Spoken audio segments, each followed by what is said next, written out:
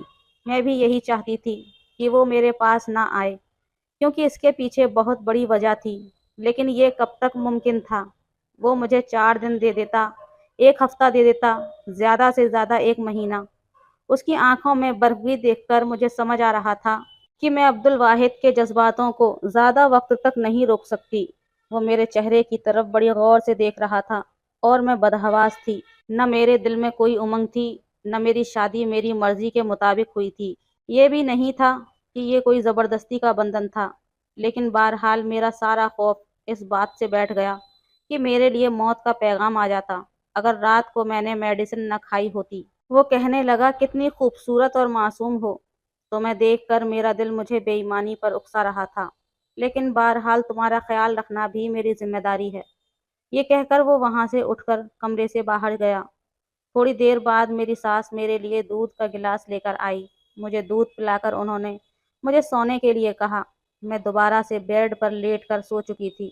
میری ساس اور شوہر دونوں بہت اچھے تھے۔ نند شادی کا ہنگامہ ختم ہوتے ہی اپنے گھر جا چکی تھی۔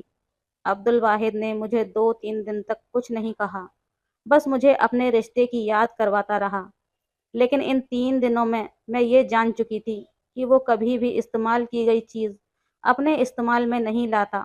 کہتا تھا مجھے نفرت ہے ایسی چیزوں سے جو کسی اور کے استعمال شدہ ہوں۔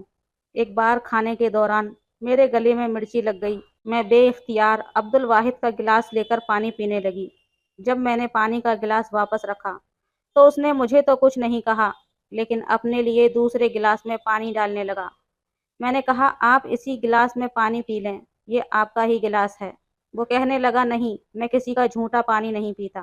باقی معاملات میں بھی وہ کچھ ایسا ہی تھا۔ کھانا بھی وہ اپنی الگ پلیٹ میں کھاتا تھا۔ ایک بار میں نے اس کا تولیہ استعمال کر لیا، اس نے تو اٹھا کر زمین پر پھینک دیا۔ غصے سے مجھے کہنے لگا کہ پلیز میری چیزوں کو استعمال مت کیا کرو مایا، مجھے بہت اریٹیشن ہوتی ہے۔ جیسے جیسے وقت گزر رہا تھا میرا دل جیسے تھم رہا تھا، کیونکہ جس حقیقت کو میں اپنے ساتھ لائی تھی وہ اتنی دردناک تھی کہ کوئی بھی مرد اسے برداشت نہیں کر سکتا تھا، اور عبد الواحد کی عادت جس طرح کی تھی میرا دل اسی وقت یہی سوچ کر کانپنے لگتا کہ جب وہ مجھ سے دوبارہ اپنے رشتے کے حق کا تقاضا کرے گا تو میں کیا کروں گی۔ اس وقت یہ سوچ کر میرا دل دہلنے لگتا تھا۔ میری شادی کو 8 دن گزر گئے تھے تو میں گھر کا کام بھی کرنا شروع کر دیا تھا، کھانا بھی بنانے لگی۔ ساس مجھ سے بہت خوش تھی۔ شام کو جب عبد الواحد اپنے آفس سے واپس آیا تو کھانے کے دوران مجھے ہی دیکھ رہا تھا۔ کھانے کے بعد میں کچن میں جا کر برتن دھو رہی تھی جب وہ میرے پیچھے آ گیا۔ کہنے لگا بہت ظالم ہو، 10 دن گزر گئے ہیں ہماری شادی کو، لیکن تم نے میرے بارے میں ابھی تک نہیں سوچا۔ وہ میرے پاس آ گیا، میرے ہاتھ سے برتن پکڑے اور سنک میں رکھ دیے۔ کہنے لگا چھوڑو یہ سب، میرے ساتھ کمرے میں چلو۔ ہاتھ تھام کر وہ مجھے کمرے میں لے جانے لگا۔ کمرے کا دروازہ بند کر کے اس نے کنڈی لگا دی اور میں یوں تھی کہ جیسے تھر تھر کانپنے لگی۔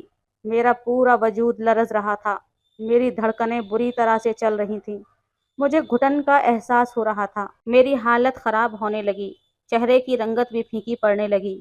میری بدحواسی کو دیکھ کر اس نے مجھے بیڈ پر بٹھایا۔ مسئلہ کیا ہے تمہارے ساتھ؟ ایسا تو کوئی لڑکی نہیں کرتی جیسا تم کر رہی ہو۔ ویسے تو تم ٹھیک ٹھاک رہتی ہو، میری والدہ کے ساتھ بھی باتیں کرتی ہو، گھر کے سبھی کام کر رہی ہو، سب کچھ کر رہی ہو، لیکن تمہیں میرا احساس نہیں ہے۔ جب بھی میں تمہارے قریب آنے کی کوشش کرتا ہوں تم بری طریقے سے کانپنے لگتی ہو۔ ایسا کب تک چل سکتا ہے مایا؟ میں نے کہا مجھے ڈر لگتا ہے۔ کہنے لگے میں کس لیے ہوں؟ یہ کہہ کر اس نے میرے چہرے پر اڑنے والی لٹ کو اپنی شہادت کی انگلی میں لپیٹنا شروع کیا، پھر اپنے ہاتھوں سے میرا چہرہ چھونے لگا، لیکن میں نے فوراً اس کا ہاتھ پیچھا کرنا چاہا، لیکن اس بار اس نے میرا ہاتھ اپنے دونوں ہاتھوں میں لے کر روکا تھا۔ کہنے لگا آج نہیں، آج تم مجھے نہیں روکو گی، آج تم سے زبردستی بھی کرنی پڑی تو میں پیچھے نہیں ہٹوں گا، تمہارے اس ڈر کو میں اپنی محبت سے دور کر دوں گا۔ یہ کہہ کر اس نے میرا جوڑا کھولا تھا، میرے بالوں کو آزاد کیا تھا۔ اس سے پہلے کہ وہ میرے قریب آتا، میں نے اپنا ہاتھ اس کے سینے پر رکھ کر اسے روکا۔ میں نے کہا، عبد الواحد پلیز مجھے کچھ دن اور وقت دے دو۔ کہنے لگا، نہیں، بالکل بھی نہیں۔ میرا وجود برف کی مانند ٹھنڈا ہونے لگا تھا، لیکن اس کی جسارت بڑھتی جا رہی تھی۔ ایک دم ہی میں نے اسے خود سے پیچھے کیا۔ میں نے کہا، مجھے گھٹن ہو رہی ہے، ایسا لگتا ہے مجھے کچھ ہو جائے گا۔ میری بات سن کر وہ کہنے لگا، اچھا کیا ہو جائے گا تمہیں؟ بے ہوش ہو جاؤ گی؟ ٹھیک ہے، ہو جاؤ بے ہوش، لیکن ہوش میں آنے کے بعد بھی میں تمہارے ساتھ وہ سب کروں گا جس کا میں حق رکھتا ہوں۔ میں رونے لگی، اسے خود سے دور کرنے لگی۔ میری حالت اور بھی زیادہ بگڑنے لگی، لیکن وہ شخص مجھے چھوڑنے پر تیار نہ تھا۔ وہ میرے بے حد قریب آ چکا تھا۔ میں نے خود کو حالاتوں کے حوالے کر دیا، لیکن ایک دم ہی جیسے اسے کچھ یاد آیا، وہ فوراً سے مجھ سے پیچھے ہٹ گیا۔ اوہ ہو، سفید چادر تو بچھانا بھول ہی گیا۔ یہ سفید چادر میرے لیے موت کا پیغام تھی۔ اس سے پہلے کہ وہ میرے پاس سے جاتا، میں نے اس کا ہاتھ پکڑ لیا۔ میں نے کہا، پلیز مجھے چھوڑ کر مت جائیں، مجھے ڈر لگتا ہے۔ میری بات پر وہ حیرت سے مجھے دیکھنے لگا، کہنے لگا، کیا چیز ہو تم؟ میرے پاس آنے سے بھی ڈر لگتا ہے، میرے دور جانے سے بھی۔ ابھی آ رہا ہوں، ایک بار سفید چادر لے آؤں۔ یہ کہہ کر اس نے میرا ہاتھ اپنے بازوؤں سے جدا کیا اور اٹھ کر کھڑا ہو گیا۔ الماری میں سفید چادر ڈھونڈنے لگا، لیکن وہ چادر تو میں چھپا چکی تھی۔ کافی دیر وہ اس چادر کو ڈھونڈنے لگا، لیکن جب نہیں ملی تو اس نے ٹھنڈی آہ بھری تھی اور الماری بند کر دی۔ واپس آ کر بیٹھ گیا، کہنے لگا، سفید چادر نے آج تمہاری جان بخشی کروا دی ہے۔ یہ سن کر میں چپ سی ہو گئی۔ میں نے کہا، کیا مطلب؟ کہنے لگا، میرے مزاج کو تم اچھی طرح سے سمجھ چکی ہوگی۔ مجھے یہ کہنا اچھا تو نہیں لگ رہا، لیکن پھر بھی جیسے کہ آج کل کا ماحول ہے، احتیاط ضروری ہوتی ہے۔ میں نہیں چاہتا کہ مجھے ایسی لڑکی ملے جو پہلے سے اپنی عزت گنوا چکی ہو۔ یہ کہہ کر اس نے اپنی سائٹ لیمپ آف کر دی اور سو گیا، لیکن میری تو جیسے آنکھوں سے نیند غائب ہو چکی تھی۔ میں نے بہت کوشش کی کہ میں سو جاؤں، لیکن مجھے نیند نہیں آئی۔ اگلے روز عبد الواحد مجھ سے کہنے لگا کہ اس کا دوست بیرون ملک گیا تھا، ابھی واپس آیا ہے، ابھی اسے پتہ چلا ہے کہ میری شادی ہوئی ہے، اس لیے کہہ رہا تھا کہ مجھے اپنی شادی کی ٹریٹ دے۔ یہ کہہ کر وہ مسکرانے لگا، کہنے لگا، اسے چائے پر بلانا ہے، تم چائے کا اچھا سا انتظام کر لینا۔ میں نے کہا، جی ٹھیک ہے۔ میں نے کافی ڈشز بنائیں۔ چائے عبد الواحد نے اپنے دوست کے سامنے رکھی، لیکن مجھے بھی اندر بلانے لگا، کہنے لگا، وہ تم سے ملنا چاہتا ہے۔ میں نے کہا، میں کیوں کسی اجنبی سے ملوں؟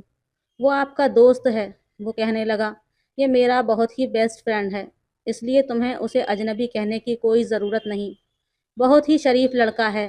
اس نے میرا ہاتھ پکڑا اور مجھے ڈرائنگ روم میں لے گیا، لیکن جیسے ہی میں نے سامنے اس نوجوان کو دیکھا تو میرے ہوش اڑ گئے۔ مجھے دیکھ کر تو حواس وہ بھی کھو بیٹھا تھا۔ فوراً سے کھڑا ہو گیا۔ میرا شوہر کہنے لگا، عمران یہ میری بیوی ہے مایا، اور مایا یہ میرا بیسٹ فرینڈ ہے۔ میرے لیے اس کی کوئی بھی بات چھپی ہوئی نہیں ہے۔ میں اس کمرے سے باہر جانا چاہتی تھی، لیکن عبد الواحد کے ہاتھ سے میں ہاتھ چاہ کر بھی نہیں چھڑا پائی۔ سامنے کھڑا شخص میرے لیے جان لیوا تھا، بلکہ میرے خوف کی اصل وجہ وہی شخص تھا جو مجھے شکوہ بھری نظروں سے دیکھ رہا تھا۔ میں نے کہا، عبد الواحد مجھے باہر جانا ہے۔ میں نے بمشکل ہی صحیح لیکن اپنا ہاتھ چھڑایا اور کمرے سے باہر چلی گئی۔ میں سیدھا اپنے کمرے میں گئی اور پھوٹ پھوٹ کر رونے لگی۔ یہ کیسی تلخ حقیقت تھی۔ میں بھول جانا چاہتی تھی سب کچھ، لیکن قسمت کو شاید کچھ اور ہی منظور تھا۔ عمران سے میری ملاقات ایک فیسٹیول میں ہوئی تھی۔ ہم دونوں ایک ہی کتاب لینا چاہتے تھے، اور اتفاق یہ تھا کہ وہ کتاب بس ایک ہی تھی جس پر ہماری بحث ہوئی۔ لیکن پھر عمران نے مجھے وہ کتاب اپنا فون نمبر اور نام لکھ کر دے دی۔ جب میں نے گھر آ کر دیکھا تو اس کا نام اور فون نمبر لکھا تھا۔ کافی خوش شکل نوجوان تھا، اور ان دنوں میں بھی دوستوں سے ان کے بوائے فرینڈ کے قصے سن سن کر بڑی متاثر ہوتی تھی۔ میں نے سوچا کہ لڑکا نمبر دے رہا ہے تو بات کرنے میں کوئی حرج نہیں ہے۔ عمران کو میں نے کال کیا۔ میں اسے ڈانٹنے لگی کہ اس نے اپنا نمبر میری بک پر کیوں لکھا ہے۔ یہیں سے ہماری باتوں کا سلسلہ شروع ہوا، جو بڑھتے بڑھتے بہت آگے تک چلا گیا۔ مجھے عمران سے محبت ہو گئی، اور وہ بھی کرتا تھا۔ پہلے پہل تو ہمارے درمیان گفتگو ہوتی تھی، لیکن آہستہ آہستہ وہ میری تعریف کرنے لگا، کہنے لگا کہ میں پہلی ہی نظر میں اسے اچھی لگنے لگی تھی اور جان بوجھ کر اس نے مجھ سے بحث شروع کی تھی۔ اسی کتاب سے نہ تو اسے کوئی دلچسپی تھی، بس مجھ سے تھی، اس لیے اس نے اپنا نمبر لکھ کر دیا تھا۔ میرا ارادہ اس سے صرف دوستی کرنا تھا، جیسے کہ میری دوستوں نے کر رکھی تھی، لیکن میں نہیں جانتی تھی کہ یہ دوستی محبت میں بدل جائے گی اور وہ مجھے بے حد عزیز ہو جائے گا۔ 6 مہینے میں ہی ہمارا یہ حال تھا کہ ہم ایک دوسرے کے بغیر نہیں رہ سکتے تھے۔ ہمارا کسی بات پر کوئی پردہ نہیں رہا تھا، ہم ایک دوسرے سے ہر قسم کی بات شیئر کرنے لگے تھے، وہ بھی جو ہمیں نہیں کرنی چاہیے تھی۔ شیطان جب انسان پر حاوی ہونے لگتا ہے تو اس کی عقل مر جاتی ہے۔ ہمارے ساتھ بھی ایسا ہی ہوا تھا۔ ایک بار عمران نے مجھے باہر ملنے کے لیے کہا کہ مجھے ملے، بنا چین نہیں آئے گا۔ میرا اپنا بھی یہی حال تھا، اب باتوں سے تسلی نہیں ہوتی تھی۔ میں نے سوچا کہ ایک ملاقات کر لینی چاہیے۔ میں اس سے ملنے کے لیے چلی گئی۔ ایک دوسرے کو دیکھ کر ہمارے دل کے جذبات ابھرنے لگے، بے قابو ہونے لگے۔ ملاقاتوں کا سلسلہ جاری ہو گیا اور پھر ایک بار وہ سب ہوا جو نہیں ہونا چاہیے تھا۔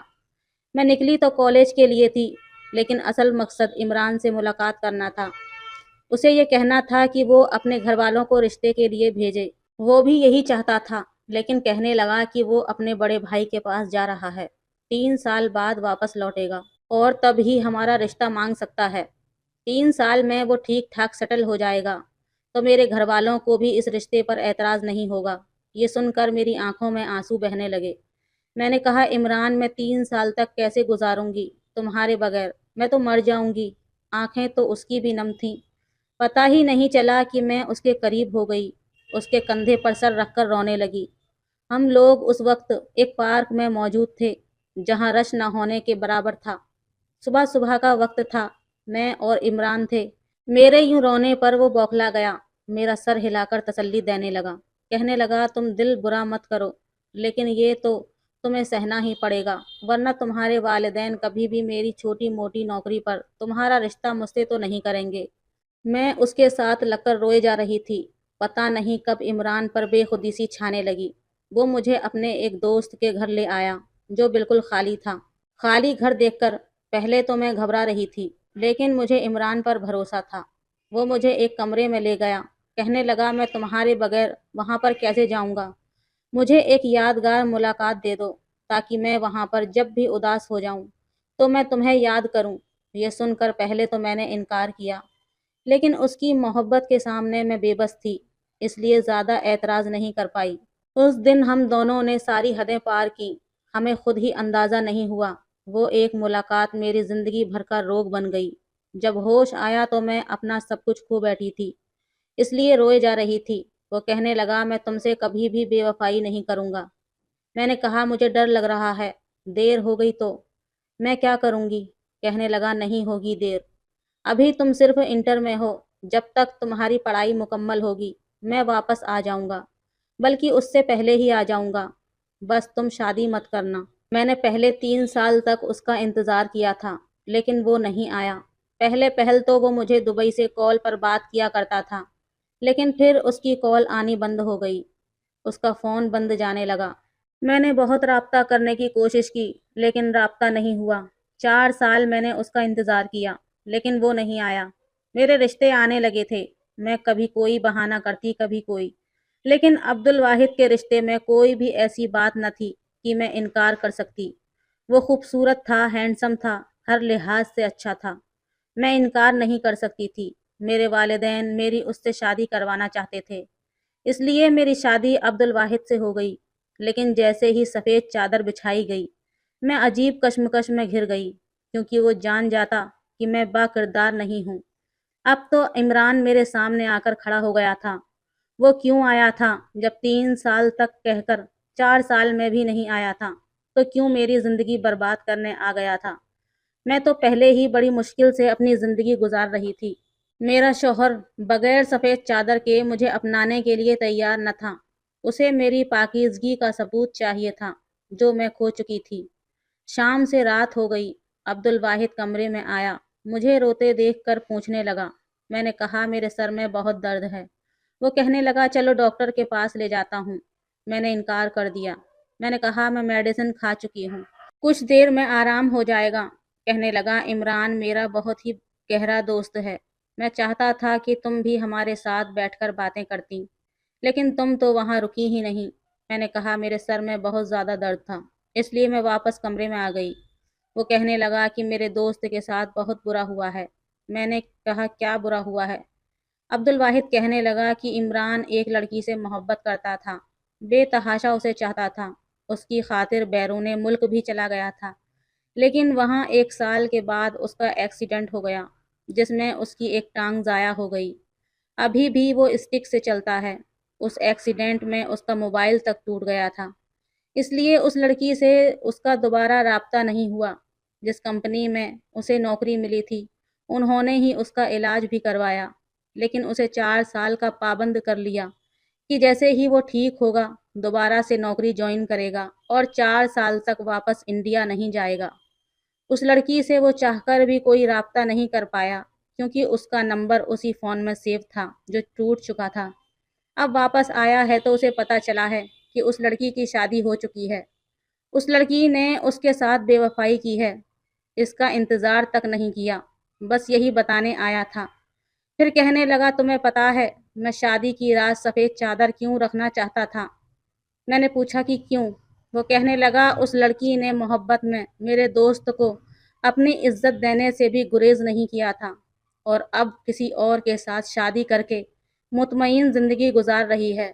ایسی بہت سی لڑکیوں کے بارے میں نے سن رکھا ہے جو شادی سے پہلے عیاشیاں کرتی ہیں اور شوہر کو خبر تک نہیں ہوتی کہ اس کے ساتھ زندگی گزارنے والی لڑکی باکردار ہے بھی یا نہیں۔ میں عبد الواحد کی بات سن کر رونے لگی۔ وہ کہنے لگا کیا ہوا، تم کیوں رو رہی ہو؟ میں نے اس کے سامنے ہاتھ جوڑ دیے۔ میں نے کہا مجھے معاف کر دو، میں نے بہت بڑا گناہ کیا ہے، میں تم سے جھوٹ بول کر زندگی نہیں گزار سکتی۔ میں نے سب کچھ عبد الواحد کو سچ سچ بتا دیا۔ وہ حیرت سے مجھے دیکھ رہا تھا۔ میں نے کہا میں تمہارے قابل نہیں ہوں، میں نے عمران سے محبت کی تھی لیکن پتہ نہیں تھا کہ یوں گناہ کر بیٹھوں گی۔